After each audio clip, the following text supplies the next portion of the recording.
Welcome to Tiki Central, Canada. Ever wonder what's in that cool, refreshing drink that you just have to have on that hot summer's day? Me too. Picture a man going on a journey beyond sight and sound. He has left society. He has entered Tiki Central with palm trees, beach sand, blue skies, and God, get me a drink now. Here are your hosts, Craig and Cam, and their wacky views in drinks, life, and maybe information. Hey folks, and how we doing today? Hey everybody. Welcome to Tiki Central Canada. Woohoo! Yeah. Yes, we're back. Yeah, we're back in the office doing some work, of course, and I do my research. Yeah, absolutely. So kind of wet and miserable outside, so Lord knows we don't want to be out Why not be there. inside and be tropical, right? Yeah, that's right. So I'm Craig. I'll be your bartender, mixologist, and information for the hour. I'm just a dude who kind of wandered off from the street. Name's Cam. Some people call me Boxcar Cam. Boxcar Cam. That's right. Wait, what was that show where the guy had the dog and he always was riding the train all the time? It was in the 80s. Oh my God. I think what you're talking about is the show where there was a dog that wandered the rails. And That's it was right. called The Littlest Hobo. That was it, yeah. He didn't need no man to tell him where to go. That's right. But Yeah, he he'd was, go around solving, like, getting adventures and solving crimes and stuff. That's right. There's a place that just keeps calling me away. I'm surprised you actually remember the theme. Be. Oh, yeah. Littlest Hobo. Welcome to Cam's karaoke hour here. Hey, ladies and gentlemen. We're going to be listening to the smooth stylings of Kenny G all There we day, go. every day. Now it sounds like radio now. Yeah, okay, there we go. Fair enough. All right, so let's make some, actually, I got to do some, a couple of quick announcements. Announcements. Okay, students, there's some announcements for the show today. So we actually want to welcome our new listeners. We, in the last month alone, have gained actually 65 to 70 new listeners That's on the show. fantastic. So welcome, Hi, everybody, everybody. if you haven't listened to our Welcome. show before.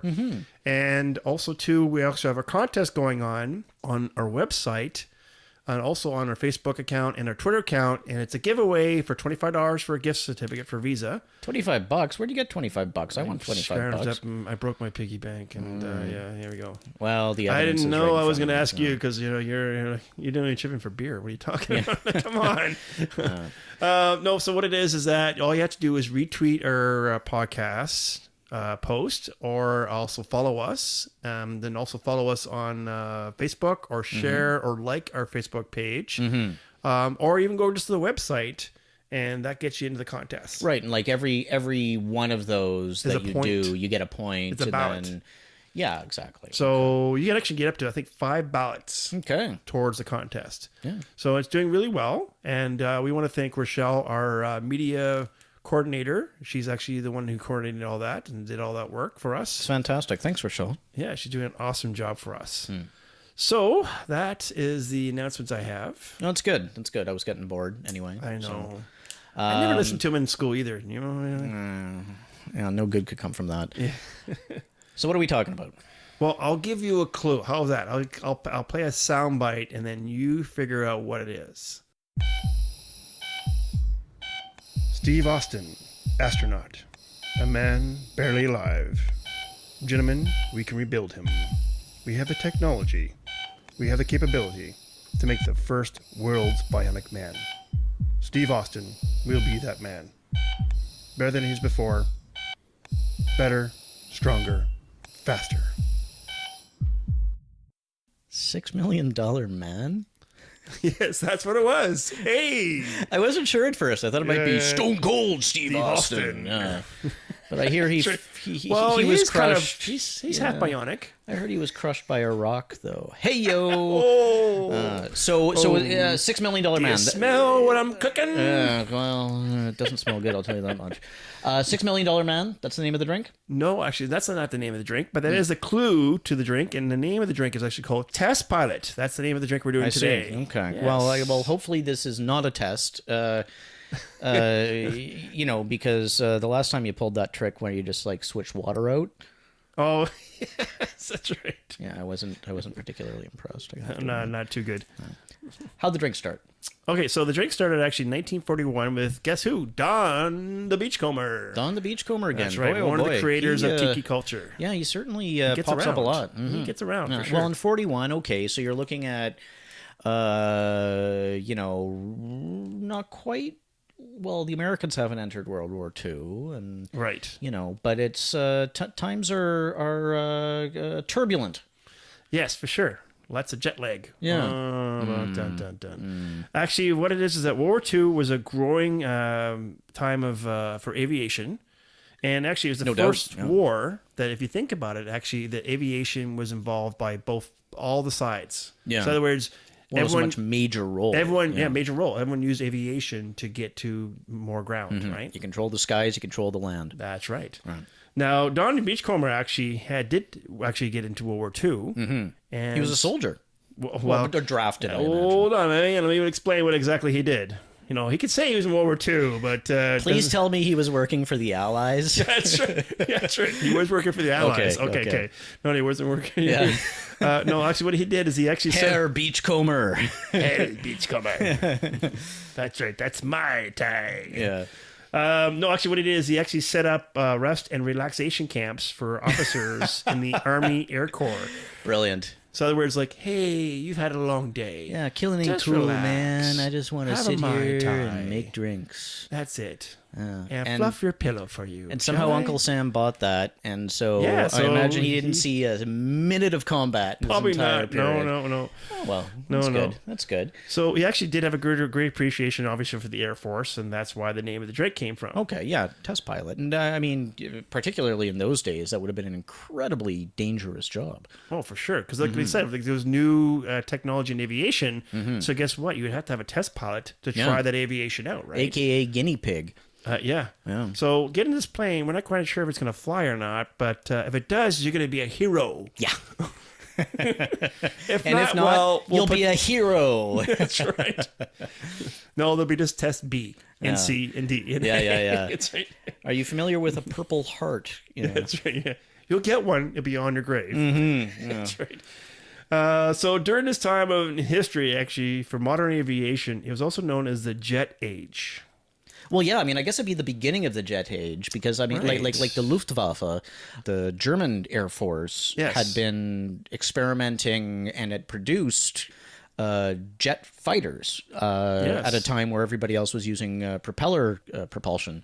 But they weren't able to they weren't able to produce them in enough numbers, and they came out too late in the war to actually have a major impact on the like how the war ended up. But if if those Imagine if this came out. 'Cause Well, that yeah. would be a different outcome. Well, no, and that's exactly it. I mean, if they had that tech a few years earlier, we Yeah. might be living in a very different world. Well, it's strange because you're actually just talking about that. There's a show I watch. It's on the Discovery Channel. It's called Nazi Megastructure. Ah, yeah. And so you watch a show and you almost like, oh my God, they could have won the war. Holy jeez. You know what I mean? They were very high in tech. They were technology a wacky bunch. Yeah. But I mean, they were always pushing the envelope for anything: submarines, airplanes, trains, Killing people. killing people. But I'm just saying is that they made Well, Hitler it's German pushed the engineering, envelope, right? It's Yeah, German, for sure. German engineering, and just like with a modern day BMW, I'm sure the repairs cost an arm and a leg. That's right. Things came to a screeching halt. Yeah. It's like, oh no, you need to buy this part, but that will be $10 million. That'd be $10 million. We can't do that. So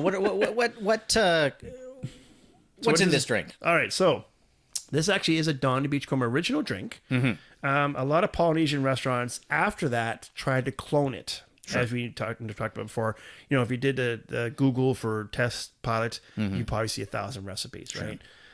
So that happened. So a lot of them are actually known as the Jet Pilot, Ace Pilot, Space Pilot, and Astronaut. So those are some of the names of the clones that came out of the whole process. That's kind of fun because you can kind of figure out when those would have, I like to think so. So it's like Jet Pilot probably came out before Ace Pilot, but then you got Space Pilot and Astronaut. I bet those were came out in closer. the 60s, Yeah, late 60s, right? 70s, early 70s, yeah. Yeah, That's because neat. then You that's get, when a space age Yeah, when the space age actually took off, yeah. right? Yeah. Oh, We that's were neat. born to go to the moon. That's it. We were trying our hardest to get to the moon. That's not what your drink can do for you. but what you can do for your drink. But how much you can drink. So you Is that your slogan, Cam? It might be. I haven't invested in a tombstone yet, but I bet you that'll be on there. You just wait. There you go. But you still haven't told me what's in this thing. All right, so let's do Don the Beachcomber's recipe. So Don the Beachcomber recipe is 1.5 ounces of dark Jamaican rum, 3/4 of an ounce of Puerto Rican rum, and that's just like light white rum. Okay. 3 teaspoons of Cointreau. You can also use Grand Marnier for that, by the way, if you don't have Cointreau. Okay. 1/2 ounce of fresh lime juice. So yes, that is freshly squeezed. 1/2 ounce of Falernum, and we'll get into that. Dashes of bitter, like a dash of bitters. 6 drops of Pernod, and then crushed ice. Now, we just made this before the show. Yeah. And So what was your take on it? I have to admit that it basically tasted like liquid licorice. I happen to like black licorice, so it wasn't a big issue, but it was sort of a lightly sweetened black licorice flavor. I have to agree. It really felt like there was too much anise, or like the Pernod. Yeah, exactly, the Pernod.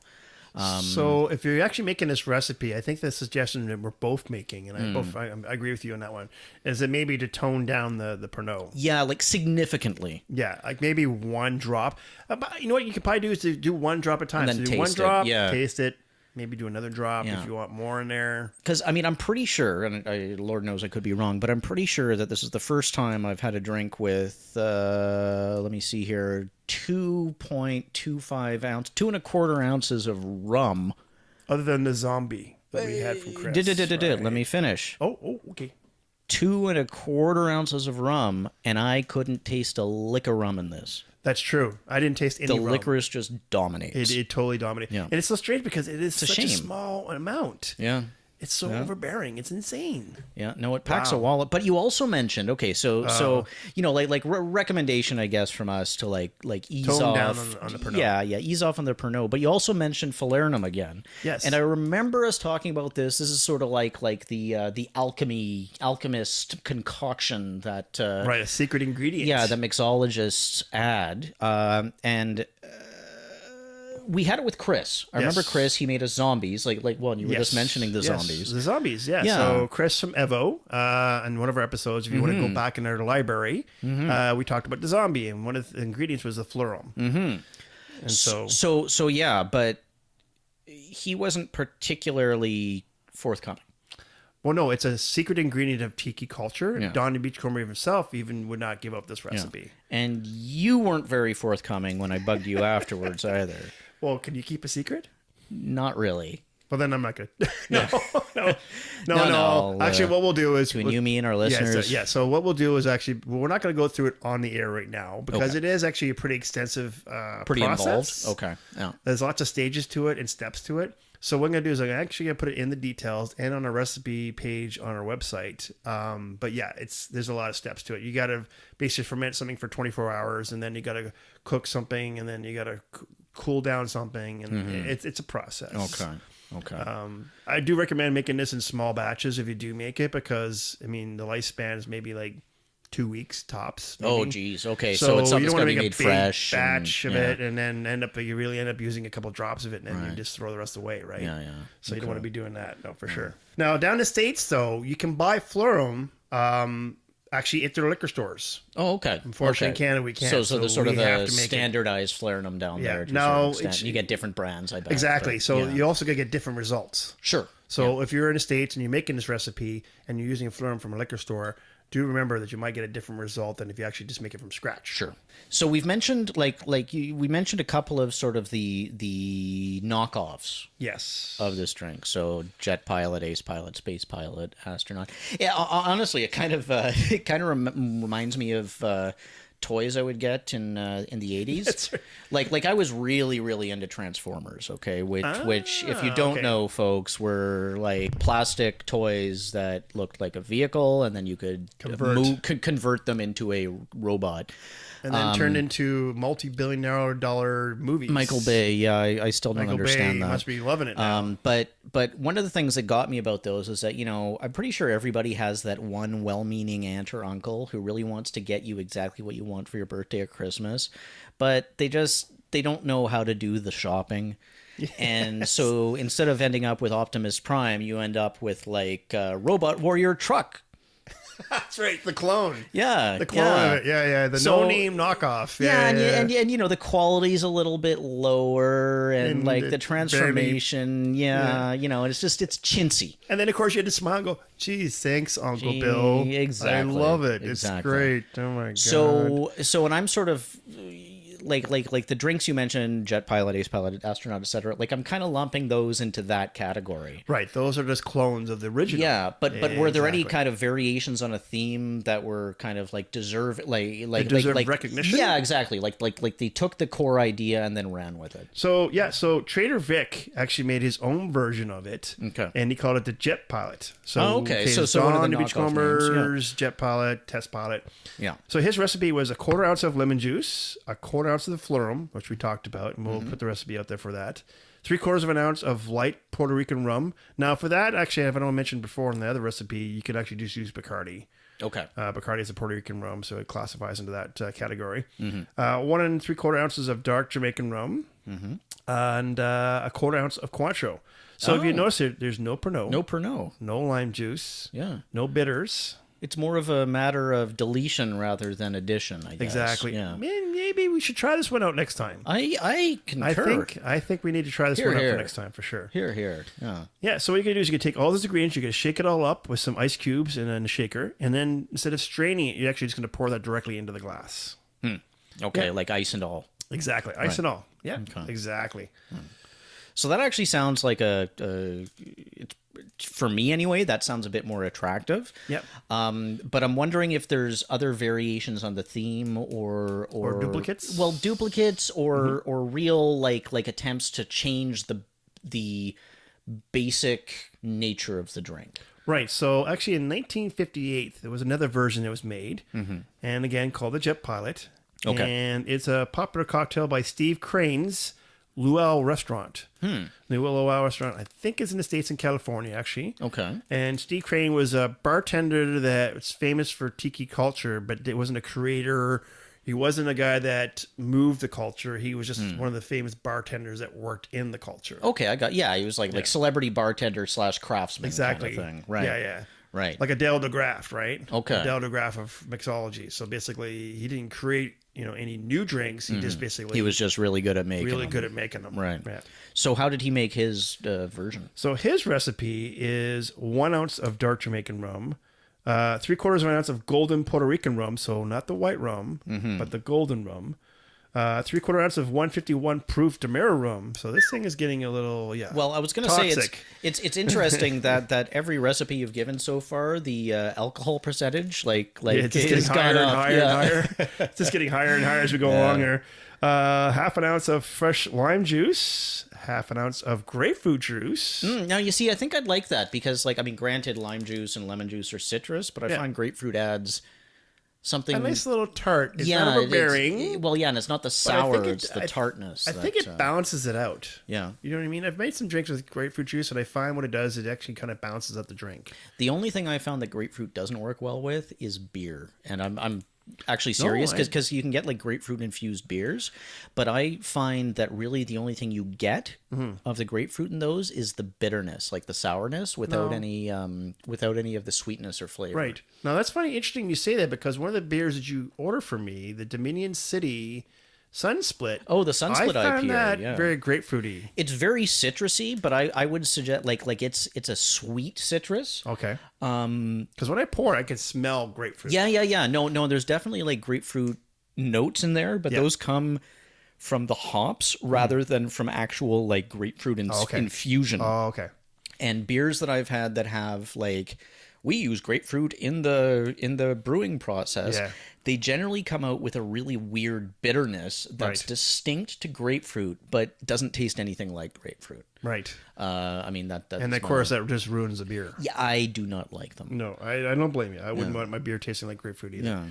Sorry. Anyway, okay. So add sugar to that one. Yeah. Well, no, and that's exactly it. You need some sugar to kind of balance it out. Well, because that's what I used to do when I was a kid. I would get grapefruit from my mom, and I'm like, oh, okay. Well, can you pass me the sugar? Yeah. There we go. Put some sugar on top. Now I can eat it now. Okay. Yeah, sprinkle it on. Yeah, exactly. Brilliant. Okay, so let's go back to the recipe. So dash of bitters. Okay. So and then 6 drops of the Pernod, which we just talked about. Right. So, might want to tone that down a bit. Use under advisement. Yeah. Half ounce of cinnamon infused syrup, one of your favorite spices you love. Half ounce of Falernum, which we just talked about. And then 4 ounces of crushed ice. It's a lot of ingredients. It's a lot of layers in there. Yeah. Well, and a lot of ice, actually, as well. Yeah. Is it shaken or stirred? Flash blend is actually his flash blend, which we talked about, I think, a previous show before. For the zombie. Yeah, it was the zombie. Oh, yeah? Oh, so okay. the flash blend, what it is that you put all this in the blender, put it in the ice, and then you're just going to do a sporadic off on. Just the zzz. Right. It's like a For whippersnapper. about maybe 10 seconds. Right. You want to break down the ice, but you don't want it to be a slushy. Okay. And then just pour that into your glass, and you're good to go. Gotcha. Yeah. Now, you said Steve Crane, the fellow who created this recipe. Yes. He was largely a Tiki bartender. yeah, celebrity like kind of a bartender. producer of, not a creator of new recipes, but a good maker of drinks. Correct. Yes. So how do we know about this, like his particular recipe? Or just all these recipes in general. Right? Sure, So all these recipes that I've gotten through research, and basically all the other bartenders got as well, is from Beachbum Berry's Sipping Safari. So we talked about Jeff Beachbum before. He's a bartender that's researched for a decade, if not 2 decades of information, talking to bartenders, decoding information that of secret codes for all the recipes and stuff. Okay, right. Yeah, it's like bottle, use jug Bottle A and etc. Yeah, so he figured all that out. And then he actually made a book called Sipping Safari, was his very first book, which is funny because you think about it, like we talked about reverse mixology. I wonder for a decade of sipping drinks. Yeah. Yeah. Well, that's, That's a lot of research. Hopefully it did nothing but add to his expertise. Sure. Let's call it that. No. I'm not a raging alcoholic. No, I'm no, a researcher. Do I look angry? That's right. I'm just researching for a book. I have to admit, though, I do have a bit of a question. So this is back to Steve Crane, the bartender. Yes. You said that his version came out in 1958. Correct. Yes. I seem to recall, this goes back a ways, but I'm pretty sure that you mentioned to me that there was sort of an ebb and flow to the popularity of tiki culture and that type of thing. And I think you kind of said that, with the 60s coming up, there was kind of a lull or a decline in the allure of that style of Tiki culture. Yeah. So the first tiki culture, what they call generation, the first generation, that was from the early 40s to the late 50s, the beginning of the 60s, and then it dropped off, like you said. A lot of the tiki bars actually closed in the 60s, and then just were non-existent. After Why? that. Like, do you have any sense of why that occurred? I mean, I'm trying to sort of think of modern equivalent. It'd be like if all the karaoke places suddenly vanished. That's Yeah. No more Jack Daniels? Is that what happened? Yeah. Rocky Road, take me home. Country road. Yeah. No, there actually was a couple of reasons why there was a downfall in the tiki culture, and one of the ones that you've talked about before is the Vietnam War. So 1955, also the Vietnam War starts. Now, Vietnam is not in a Polynesian area, but the problem is that it's so tropical. French Indochina. The problem is that it's so tropical that it's too close to home. So when you there's go into plenty of tiki, palm trees, masks. Yeah, a lot of coastline. Yeah. And of course, then the food too, also that's served in the tiki bars is Asian, right? So also that comes into play as well. Okay, yeah. So it's just too close to So home. a lot of linkages, kind of thematic, kind of tied together that made it it was just too close to home. Well, yeah, I mean, if you've been suffering, if you got PTSD from coming back from Vietnam, and then you go into a tiki bar, it's probably not a good idea. You gotta also jump the waiter. Yeah, well. Tell me where your general Hi, is. my name's Charlie. I'll be your waiter today. Tell me who your general is. Where's your home base? Also, too, the baby boomers came into play. So they were not fans of people like, say, like Richard Nixon, who was a regular actually at Trader Vic's. So, oh, God. Oh, dear God. Yeah. So they all see Tricky Dick himself. That's right. That's right. He'll be here today. Oh, I'm not a crook. I'm not a crook. Yeah. That generation didn't want to follow any of those guys. Also, too, in the 60s and 70s, guess what happened? Dance clubs. Staying alive. Oh, yeah. So right. that kicked into play. And, of course, drinks were not the thing to go for. It was more about the dance floor and the music and the cocaine. And the heavy cocaine, apparently. Yes. Yeah. Mm-hmm. Yeah. Yeah. So the drinks were like, not an important issue. Born a couple decades too late. Damn it. And if Cam's mom's listening, he didn't Mom, say I love that. you. Yeah. I love you. That's right, yeah. Also, too, vodka was introduced to the U.S. In the 40s. Oh, and that's just so bizarre. I mean, yeah. So I know we're in the wrong generation. Right? Yeah. We're just totally. Yeah. So in the 60s, of course, then became the 3 martini lunch. Hey, guys, right. Yeah. I'm going to go for lunch there. I'll be back in an hour. And come back and I'm ready to work now. Right. No, I had nothing to drink. I'm good. Smell my breath. I'm good. Well, it's because odorless. It's odorless, right? Yeah. So those things actually came into play. So that's why tiki culture kind of declined. Yeah. So what's the second generation of tiki? So the second generation of tiki actually started kicking back in the mid 70s, late 70s. Yeah, around that generation. Where actually then also tacky became cool. Right. Yeah. It's like shabby chic. Dance clubs were kind of declining. Well, I and seem to recall at some point disco sucked. Yeah. All of a sudden, people were like, no, disco sucks. Yeah. And then people actually wanted to sit down and talk. Yeah. So it was a bit of a backlash against the party culture or whatever. Yeah. It was a very brief time where basically like it wasn't cool, then it came back. Right. Yeah, exactly. So what generation are we in now? What tiki This generation? is actually the third generation. Okay. The reason why I call it the third generation is because mixology also is now taking what they've done, and it's very cool, is that mixologists now are taking old tiki recipes, like the zombie, and Chris did the exact same thing. Take the zombie and then just modify it, maybe give some sort of new technology or something, and create a whole new drink, but use the original recipe. So now we're seeing a different version of these drinks now. Did you know? I did not. Okay, so as we were just talking about the decline of the tiki culture, let's talk about some facts about that. Sure. So in 1989, Donald Trump, when he bought the Plaza Hotel in New York, he actually closed the Trader Vic location that's actually was at the bottom of the hotel, located in the hotel, and had been there since 1965. Oh, man. Yeah, a long time. Yeah. No, that's a pretty solid length of time for any Exactly. drinking establishment. 24 years? 25 years almost, yeah. So he'd said the same thing as the baby boomer said. He considered it tacky, and that he considered that it didn't fit the image of the hotel that he wanted to achieve. Yeah, he was more into the faux marble and gold leaf, I guess. You know, it's because I don't know about you, but I've gone in these bars where like it's like cold. I mean, if you know what I mean by that, what I mean is like there's a lot of steel. Yeah, I know exactly. There's no wood anywhere. Yeah. No, and you want that. The chairs look like bars should be they a look little great, bit but they're not cozy. comfortable. Exactly. Yeah. Like I don't want to go in a place where like if I sit there for more than an hour, I have to keep moving my butt because the chair's not comfortable. Yeah. And there's no wood to be found anywhere. Yeah. No, it's just too much. No, I agree. You want warmth and coziness in a bar, not rigid. I don't get furniture like that from my house, so why would I want to go to a bar that has that? No doubt. Exactly. So what happened to Trader Vic? So Trader Vic, even though he did close that one location, though, in the early 1960s, he actually had over 25 locations around the world. So even though we saw, like we just said, there was a decline in tiki culture. Sure. He was able to prevail that and actually build locations around the world. Yeah, found good locations and did well, hell, if he had 25 locations open, he was doing all right. Yeah, and also too, but he also published all of his recipes. I think he got to a point where, you know what, secret's out, I need to get it out, and actually, if anything, I'm going to make some money on this. Sure, yeah. So, I mean, so just publish the recipes instead of someone now stealing them and publishing for me. You can come off as the authentic guy and... Yeah, do exactly. All right for yourself. What about Don? So Don actually went to, unfortunately, not so lucky. He actually got a divorce from his wife. She was called Sunny Sund. That's not her real name, I'm pretty sure. Yeah.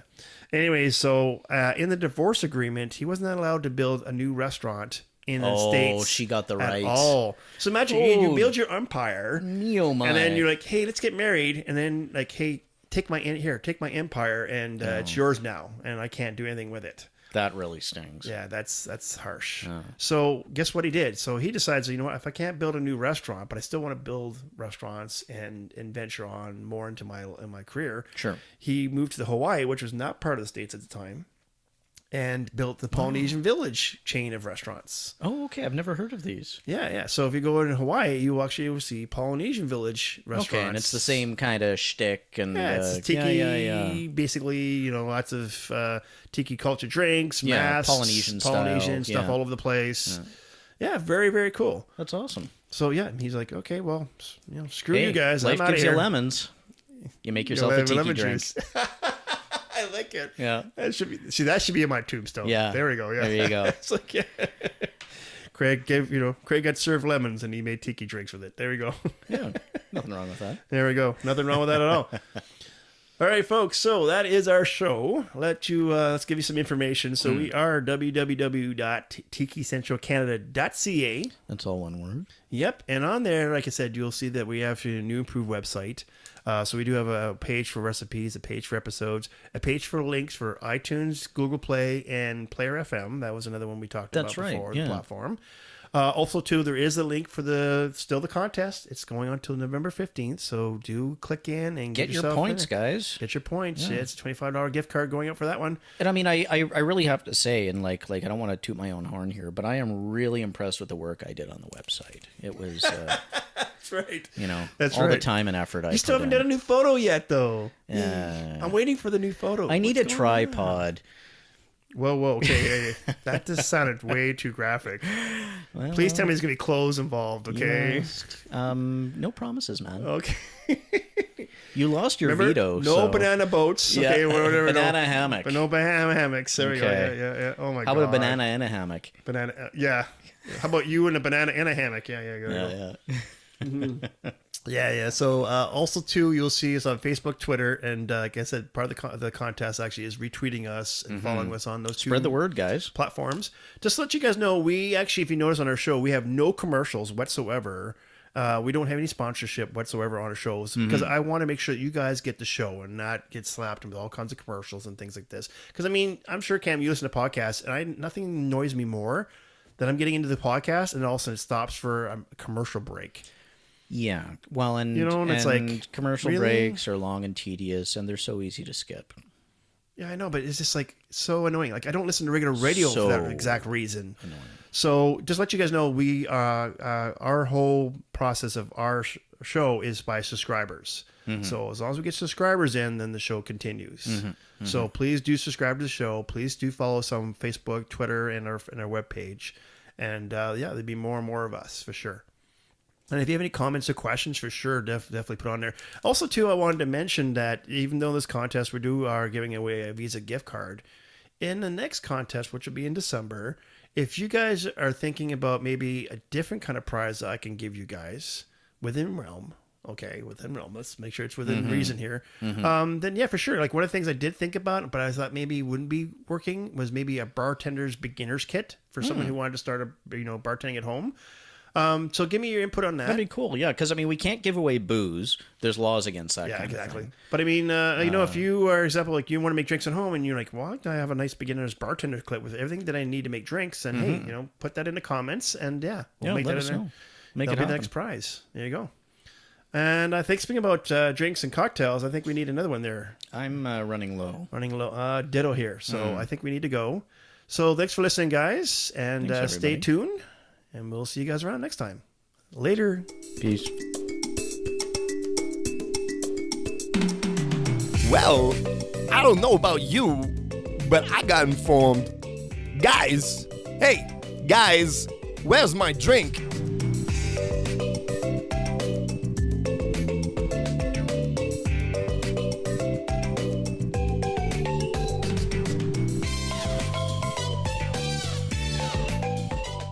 Ask not what your drink can do for you, but how much you can drink.